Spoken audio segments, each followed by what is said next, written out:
kanina medyo nabigyan ko lang ng short intro, no? Yung ating pong exclusive interview sa CEO or may-ari rin po ng Prestige International na inyo pong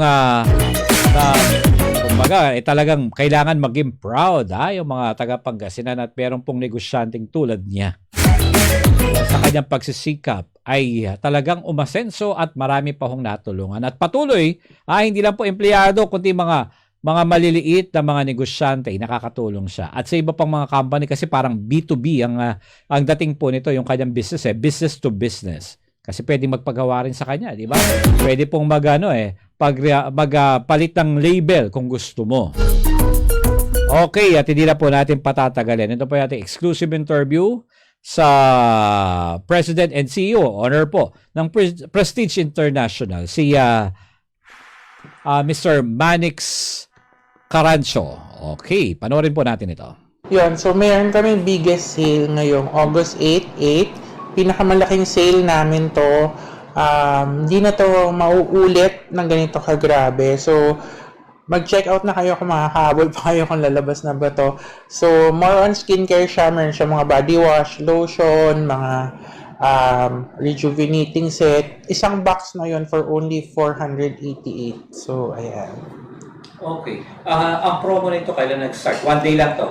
Yes, today lang. 8-8 lang. So, kung makakahabol pa kayo, mamahabol pa kayo. Okay, so far, ang ano nito, ang nagiging, ang resulta ng takbo ng ano nyo, sir? Kumusta naman ang promo nyo ngayon? Based assessment.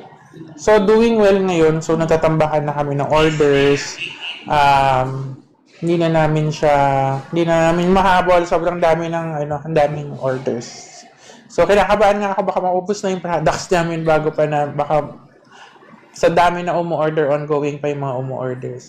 Okay. Ito ba masasabi natin itong magandang magiging problema ito kung maubos ang product na yun sa ngayon? Yes, since kami naman ng manufacturer, kaming gumagawa sa baba ng product. So, nagpapahabol ako ngayon ng mga products.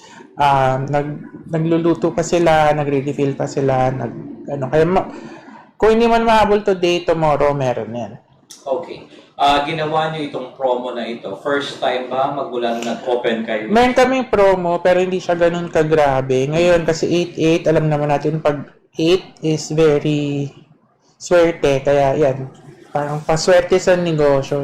Talagang, siguro wala na kami kikitain dito sa dami ng laman ng products. Gusto lang namin matry nyo yung products para pag nagustuhan nyo, mag-order na kayo or magiging regular na gagamitin nyo na siya. Okay. Itong ano nyo, sir, itong product ninyo, ito ba'y mabibili lang online? Yes. Sa Pangasinan or pwede na lang mabili kahit sa store din? Yes. Online lang yung mga products natin. May mga physical store din tayo. Pero sa panahon ngayon, mas mabilis nang mag-order sa TikTok, sa Shopee, Lazada. So, sobrang bilis na niyang maka-order ngayon. Hindi katulad dati, pupunta ka pa ng palengke, pupunta ka pa ng mall para makabili ng mga products. Pero ngayon, kahit nasa bahay ka lang, mag-check out ka lang dyan, mura pa, tas mura pa yung shipping fee. So, mag-antay ka na lang sa bahay niyo. Okay. Kung tatanungin nila, sir, kailan ba kayo nag-start ang business nila? Nag-start ako ng business ko is 2014. Apakaliit, kami pa yung nagre-repack, ako pa mismo yung naghahalo, nagtitimpla, ako pa mismo, kasi ako yung formulator ng mga products. So, sa bahay lang kami nagluluto, yung mga maids namin, nagtutulong-tulong kaming mag-repack, mag-sticker. Nagsimula siya 2014. Naalala ko pa noon, nag-aalok-alok kami sa mga salons, nag-aalok-alok kami sa mga schools, pa isa-isa, and sobrang nagulat ako na lumaki kami ng ganito kalaki. Pero 10 years, magti-10 years na rin naman kami. Kailan mo nasabi na parang doon na talaga nag-boom itong business niyo? Nag-boom to noong 2016. Kasi, gusto ko nang sumuko noong 2016 noon kasi parang di na kami bumibenta, ganyan. Syempre, pinapaubos ko na lang yung stocks namin na worth 2 million. Tapos, naghanap ako ng mga customers online, inisa-isa ko talaga sila i-PM. Yung iba, ayaw na ako pansinin, hindi ako sinisin, hindi ako kilala. So, inubos lang namin yung 2 million and bigla akong nagulat talaga. Nag-reorder. Naubos na yung items namin. Tapos nag-reorder sila. Kailangan na naman namin gumawa. So, doon na nagsimula na pumipick up na siya 2016. Pero pinakagrabe na sales namin is 2020, yung pandemic mismo. So, masasabi ba natin yung pandemic naging parang blessing in disguise sa company mo? Yes, malaking tulong kasi nung May kasi ang empleyado ko po is nasa 200 plus eh. Nung March na nawalan ng pasok nung nagkaroon ng mga quarantine, talagang naiyak ako. Sabi ko, saan pupunta yung mga empleyado ko kasi ang dami. Ako okay lang naman. I mean, okay lang ako. May makakain naman ako kahit tumigil muna pansamantala na ilang buwan. Pero paano yung mga empleyado ko talaga? Yun yung inisip ko. Tapos, nung bandang May, doon na talaga siya grabe na yung order. Kasi lahat ng tao nag-online selling. Online selling, doon na bumibili. Hindi sila makalabas ng bahay nila. Kaya talagang nag-boom siya. Ang magandang ugali ko, hoarder ako. So, wala nang supplies sa ibang company ng mga bote, ng mga raw materials. Wala nang mabibilihan eh. Hoarder ako. So, ang dami kong stock ng mga chemicals. Ang dami kong stock ng mga jars, mga packaging materials. Kaya, yon, doon nagsimula na nakaipon ako dito sa building na to kasi maliit lang yung ano namin before eh. Sobrang liit. Sa bahay nyo lang kami nagpupunta dati. Yes, sobrang liit lang. Sobrang liit lang nung planta namin dati. Tapos sabi ko, imbis na ibili ko siya ng mga luho, like syempre sa sobrang dami ng sales namin, pwede akong bumili ng malalaking resort, malalaking, sobrang mamahal na mga kotse. Pero sabi ko, mas gusto kong mas maraming matulungan ng mga empleyado, na pamilya, na sabi ko, itayo ko na lang ng planta. Tayo ko na lang ng planta kasi ang cost ng mga ganitong planta nasa more or less nasa 200 to 300 million. Kasama yung mga equipment, mga lupa, etc. Sabi ko, imbes na ibili ko siya ng mga luho, sabi ko, gawin ko na lang building para mas marami pa kaming matulungan, mas bumalik pa yung pera namin. Parang ganun. Kasi pag sa mga luho yan, stop na dun eh. No, parang hindi na siya babalik. Or babalik, ganun ba? Okay, so ibig sabihin nito, sir, yung naging ano nyo, it's more on pump expansion at pagpapalaki. From 1,000 na income, masasabi na natin, naging million bigla. Yes. Nag-start siya nung anong year na? No. Yung parang from thousands to millions bigla ang income. 2016. Nag-million na siya. Okay, nag-billion na siya. So masasabi natin, multi-billion company na rin. Yes. Kasi the building, pa lang, yung asset ng company, parang itong building pa lang mga 200 to 300 plus yung lupa. So galing na lahat yan? Yes, yes. Kung babalik, sir, magkano ba yung kinapital mo ba noon? Kung tutusin? Kung di ako nagkakamali, 5,000. Wala sa 5,000? Yes. Lahat ng mga kinikita ko talagang ini-invest ko agad. Nagpatayo ako ng 30 na townhouses. Malapit lang dito sa amin. Bali 30 na townhouses siya para at least bumalik na naman yung pera. Meron lang akong kaka-purchase. May mga nabili ako mga buildings dito and sa Mangaldan. And mga properties, marami ako yung kumikita talaga. At least babalik talaga sa amin. And may kaka-purchase lang ako nung birthday ko ata, July. May binili ako resort sa Bulinaw. Pero dapat gagawin kong business na naman. Sabi ni Mama, wag na kasi parang gawin naman natin. Private. Oo, gawin naman natin parang pag gusto mo magbakasyon, parang ganun. Ayaw niyang gawin. Sabi ko, gusto ko na naman gawing negosyo pero ayaw na. Sige, sabi ko, para at least may stayan kapag sakali. Kita mo ba, sir, na magiging ganito ang Hindi. company mo? I mean, na-imagine mo ba na one day No. yung company ito? No. Hindi talaga kasi dumating ako sa point na lowest ng buhay ko na parang sabi ko hindi ko nga kinikwento to sa media or sa mga social media pero ikikwento ko na lang para at least sa mga pinanghihinaan ng loob dyan or lowest kasi dumating yung point na wala na akong pangbili ng fast food. Magkano lang yung 200 pesos? Wala ako kasi bumagsak yung mga ibang business ko before. And sabi ko, paano ako makakabangon? Sabi ko, kasi wala talaga ako. Ang dami kong mga condo before na parang binalik, hindi na natuloy, or binenta ko sa mga kapatid ko. Ang dami kong, na sobrang akong expenses before, and yung hindi ko napapansin yung business ko before, parang nalulugi na siya kasi nalalaos yung type ng business ko dati. So, sabi ko, paano to? Sabi ko, hindi naman ako humingi ng saklolo sa magulang ko kasi ako yung taong parang ayokong maging pabigat. Ayoko. Kayang-kaya kong tulungan para makabangon pero hindi ako humingi ng tulong sa kanila. Tapos, iniisipan ko, sige, unti-unti, nakipagsosyo ako dun sa kapatid ko ng salon para at least dun ko na rin inalok yung mga sabon unti-unti na yun, nakakaipon tapos na-invest and na siguro na tsambahan ko rin na ganito yung business na napasok ko, na gusto ko talaga kasi mahilig ako magtimpla, mag-formulate and dun talaga ako napunta. So yun, sobrang happy ko, sobrang blessed ko kasi from wala and that to sobrang dami. Hindi ko na ma-imagine kasi parang dati nagdo-drawing lang ako, ito yung mga gusto ko, ito yung mga kotse na gusto ko. Pero walang-wala ako nun. Walang-wala ako as in suntok sa buwan yun. Suntok sa buwan. Do-drawing ako, ito yung planta ko, gusto ko ganito kalaki. Ito yung bahay ko, ito yung gusto kong bahay ko, ito yung pera ko, kasi parang sinasabi ko, kinokontra ko yung sarili ko kasi parang, paano mangyayari yan? Wala ka nga pambili ng McDo or pambili ng fast food mo. Paano mangyayari yan? Pero, sobrang bait ni Lord kasi talagang, walang-wala na ako nun eh. Parang sinurrender ko na lang sa Kanya lahat nung,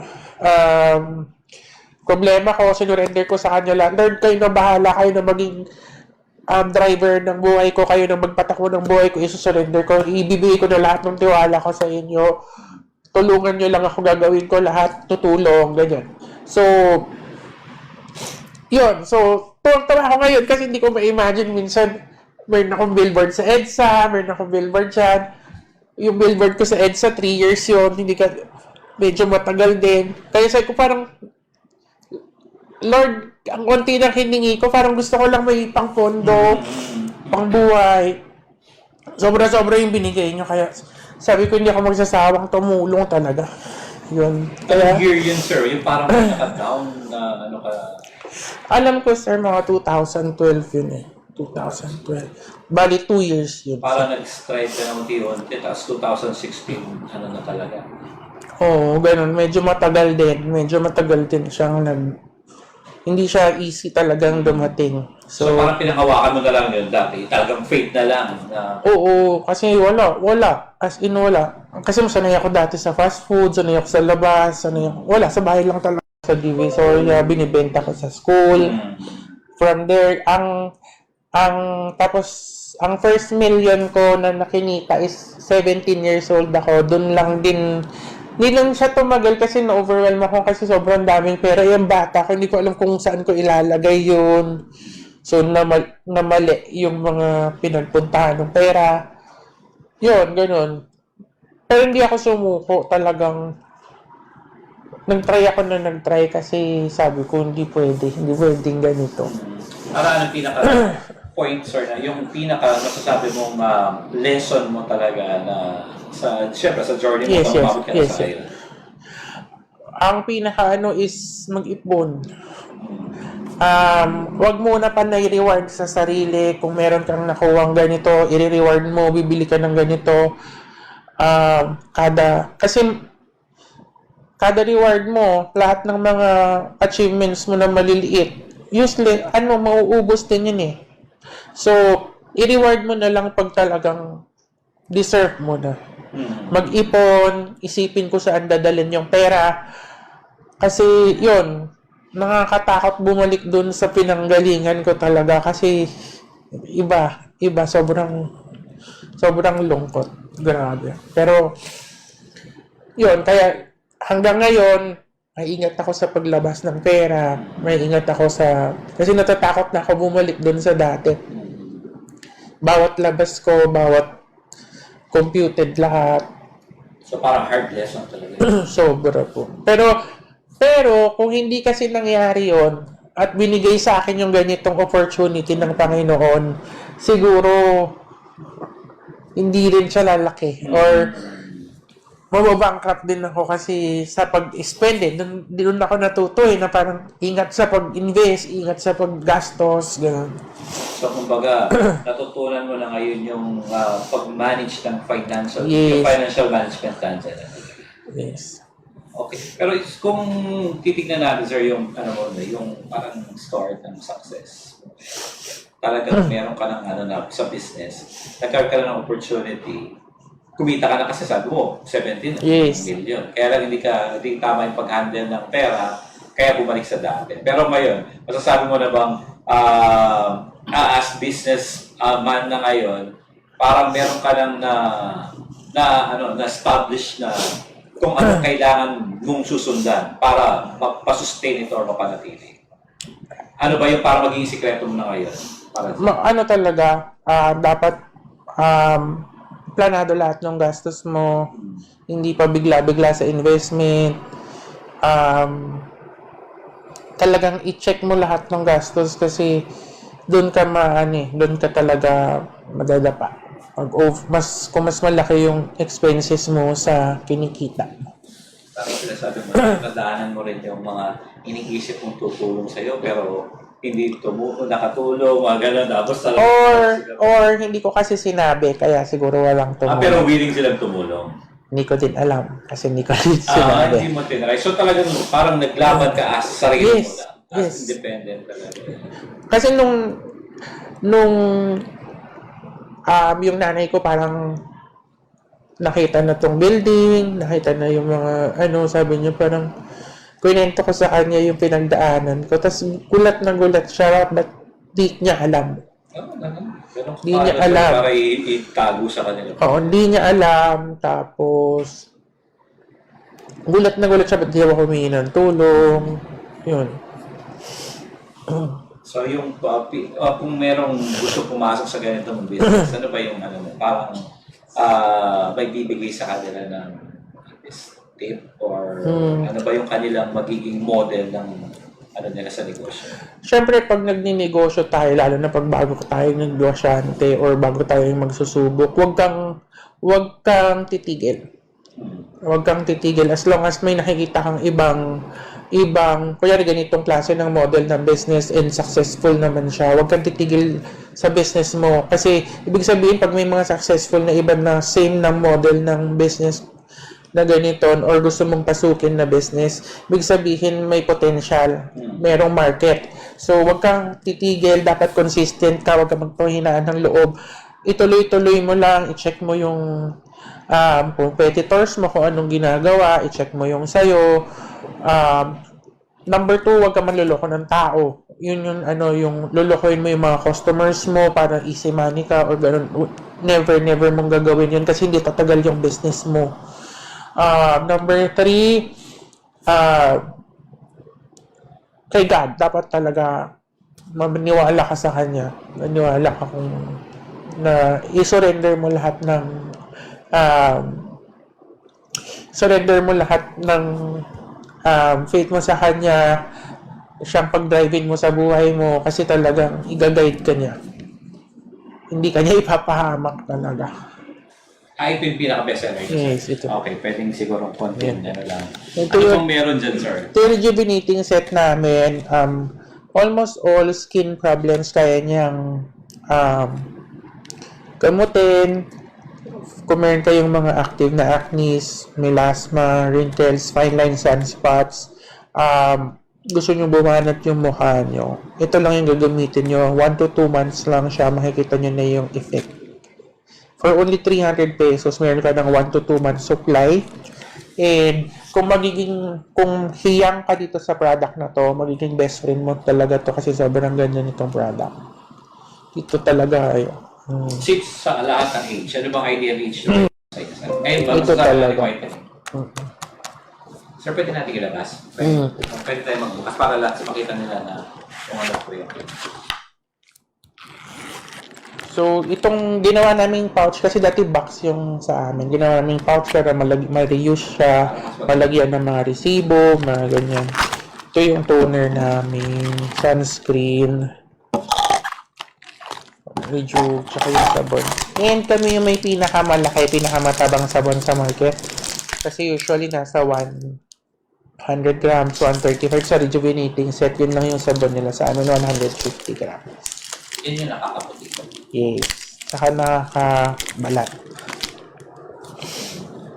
Pero syempre, as formulators, as chemist ka ba? Pinag-aralan na research No, mo? hindi ako chemist. Meron kaming mga in-house chemist. But, since hilig ko siya, nagsiseminar kami. And, yun, nagsiseminar kami nagsiseminar ako.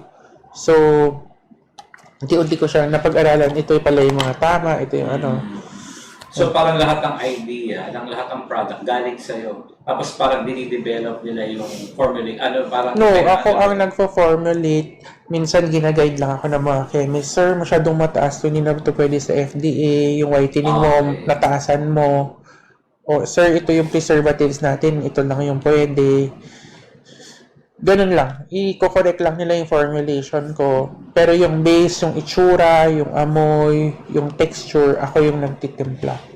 Alam mo yung kailangan, kaya yun ang parang produce mo rin. Yes. Kasi mahilig din talaga ako dati magsabon-sabon. Pupunta pa ako ng Thailand para mag-check ng mga bagong product nila. Kung ano. Korean, Thailand pala. Pero ayun yun, di ba? Korean Yes. skin ng ano nila. Pero Thailand talaga maraming ano. Okay, sige sir. Final message na lang sir sa ating mga taga-panood. Yan, kung gusto niyo magnegosyo sa murang halaga, pumunta lang kayo sa Facebook or TikTok, i-type nyo lang Prestige International Reseller Package. Yun, makakapagsimula na kayo sa murang halaga. Napakaganda ng product. FDA approved itong manufacturing plant natin. Hindi masasayang yung pera nyo kasi lahat ng products ng Prestige International pinag-isipan, pinag-aralan, at proven na effective. Yung mga reseller na guys, parang kumusenso na rin. Yes, kahit mga, actually, yung una namin, reseller from Baguio, yun yung nagsimula sa akin, 5,000 pesos din yung in-invest niya, hanggang ang order niya na sa akin 10, 20 million per order. Meron na siyang building, kotse, maraming lupa, and that time, pasok ko na rin pala siya. Pasok ko na siya as in, pag-give up na sa beauty products at babalik na lang siya sa pagtitinda ng mantika na riniripak niya ata. So, yun ang kinento niya. Medyo na, ang nagiging parang kompetensya niyo yata ngayon sir, syempre mga ibang mga foreign, wala namang ganun. Wala. Local. And, grabe ang local na yun kasi grabe ang marketing. Dati hindi naman uso mga billboard eh. I mean, sa ganito. Halos naman lahat nung negosyo kasama namin. Kasi nalalayan naman sa kanila kung may mga problema sila, may mga hindi sila gumagalaw na products, tinutulungan namin. Parang hindi sa iyo, supply lang, pero kung meron ka pa rin sa kanila. Hanggang support baba. talaga. Pati marketing, grabe marketing din. Pag pinaka-support mo sa kanila yan, sir, pinopromote mo yan, syempre, nasa billboard, social media. Yes, kasi since manager din ako ng mga TikTokers, ang total followers ng nasa bahay ngayon is nasa 200 million kami, including me. Manager ng TikTokers, basta manager, nag-handle ka ngayon ng account naman. Sa owner and CEO ng Prestige International. Matatagpuan nyo lang po yan sa Urdaneta. Ang laki po ng kanilang ang kanila pong opisina, ang kanilang factory. Kaya lang din pa tayo nakapasok na sa factory nila kasi siguro ibang araw yan na ma-schedule natin. Yung ating ipi-feature lang kasi yung promo nila na 888. Sabi nga nila, itong 488 na yon, actually natapos na yan ng August 8. Talagang blockbuster. Hindi nila akalain na halos maubos po yung kanilang mga stocks at kailangan pa ho nilang gumawa. Actually, parang naban pa yata sa TikTok that time. Pero, naging successful pa rin yung kanilang 888 promo ng Prestige. Kaya congratulations at maraming salamat kay kay Manix Carancho. Dahil sa kanyang, syempre nakaka-inspire din na kwento, di ba mga kapartner? Dahil kung titignan ho natin yung kanyang kwento, pero maganda po, 17 years old. At ibig sabihin talagang bata pa siya, business-minded na. Kinwento naman niya talagang bata pa daw siya mga kapartner. Ganun na talaga siya. Nagdadala-dala na naman kung ano mga tinitinda. Kaya 17 years old siya, naka 1 million. Imagine mo, kung ikaw ay ganun ang edad mo, humawak ka ng mga 1 million na income. Kung hindi ka pa talaga kaya importante po yung financial literacy. Diba? Yung may magtuturo sa atin paano yung tamang paggastos ng pera kahit na bata ka pa. Kasi ngayon kahit po mga bata pwedeng umincome. Lalo na yung mga sanay sa pag-income po or marunong alam na nilang gamitin o i-fully utilize or i-maximize. Yung iba't ibang klaseng media, pwede pong traditional, kasama na rin po yung SOCMED at marami pa hong iba, di ba? Kailangan po talaga matutuho tayo ng financial literacy. Kahit mga basic lang, di ba? Parang pasok ng pera, labas ng pera, magkano ang neto mo, saan ang gagastusan mo, ang allocation mo, ano bang kailangan mong i-priority, savings mo, ikaw ba ay magre-reinvest, ito ba yung invest mo sa ganito, ito ba ay puro savings. Dapat yung mga basic na tulad po nito ay atin po ito dapat natututunan. Kahit po mga bata pa o tulad dun sa kanya, di ba? Sabi nga niya, nagkamali siya sa paggastos. Ibig sabihin yung kinita niyang 1 million, mukhang biglang naglaho hanggang umabot pa siya doon sa mahirap na sitwasyon. Na kahit daw pambili ng fast food, ay naman ito halagang 200, wala na ho siyang pambili. Pero, mga kapartner, yun ang magandang break sa kanya. Noong 2016, narinig naman po natin. Kapag punta nyo doon, medyo mamamangha po kayo. Sa laki ng lugar, sa mga opisina niya, may makikita tayo may mga bata, matanda na nandoon. Habang nandun kami, nag-online selling nga sila. So, nakita po natin yung kanilang pagpupursige. At saka napakasimple lang talaga ng tao. Mabuti nga, sabi ko nga kay kapartner Lerna, kasi si kapartner Lerna, matagal niya nang kakilala, siguro mag-isang digata na yata yung company. Ewan ko kailan niya na-meet, First time na nagpa-interview ng ganun sa atin. Kaya maraming salamat. Pero wala na ho tayong sapat na oras at sa mga susunod pa na araw. Iba't iba pa rin po ang ating pong i-feature, At iba't ibang mga negosyo. Atin pa rin pong aalamin ang kanilang mga napagdaanan, ang kanilang sekreto, para po ito po yung ating matutunan. Lalo na po, ngayong panahon na ito, dapat maging wise kayo sa pag-spend. Pataas po naman, pataas pang bilihin, habang po nagre-recover pa ho tayo. Kailangan po marunong muna tayong mag-adjust sa sitwasyon. Medyo matuto muna tayong magtipid. At tamang alokasyon, yung pinaka-priority, doon muna. Pero yung iba na may panggastos, sige, gumastos lang ho kayo ng gumastos. Para po meron ding panggastos yung iba, di ba? Huwag kayong mastig, lalo pag sobra-sobra ang inyong mga pera. Sige, gastusin na lang po din yan. Pero, wag na sumobra.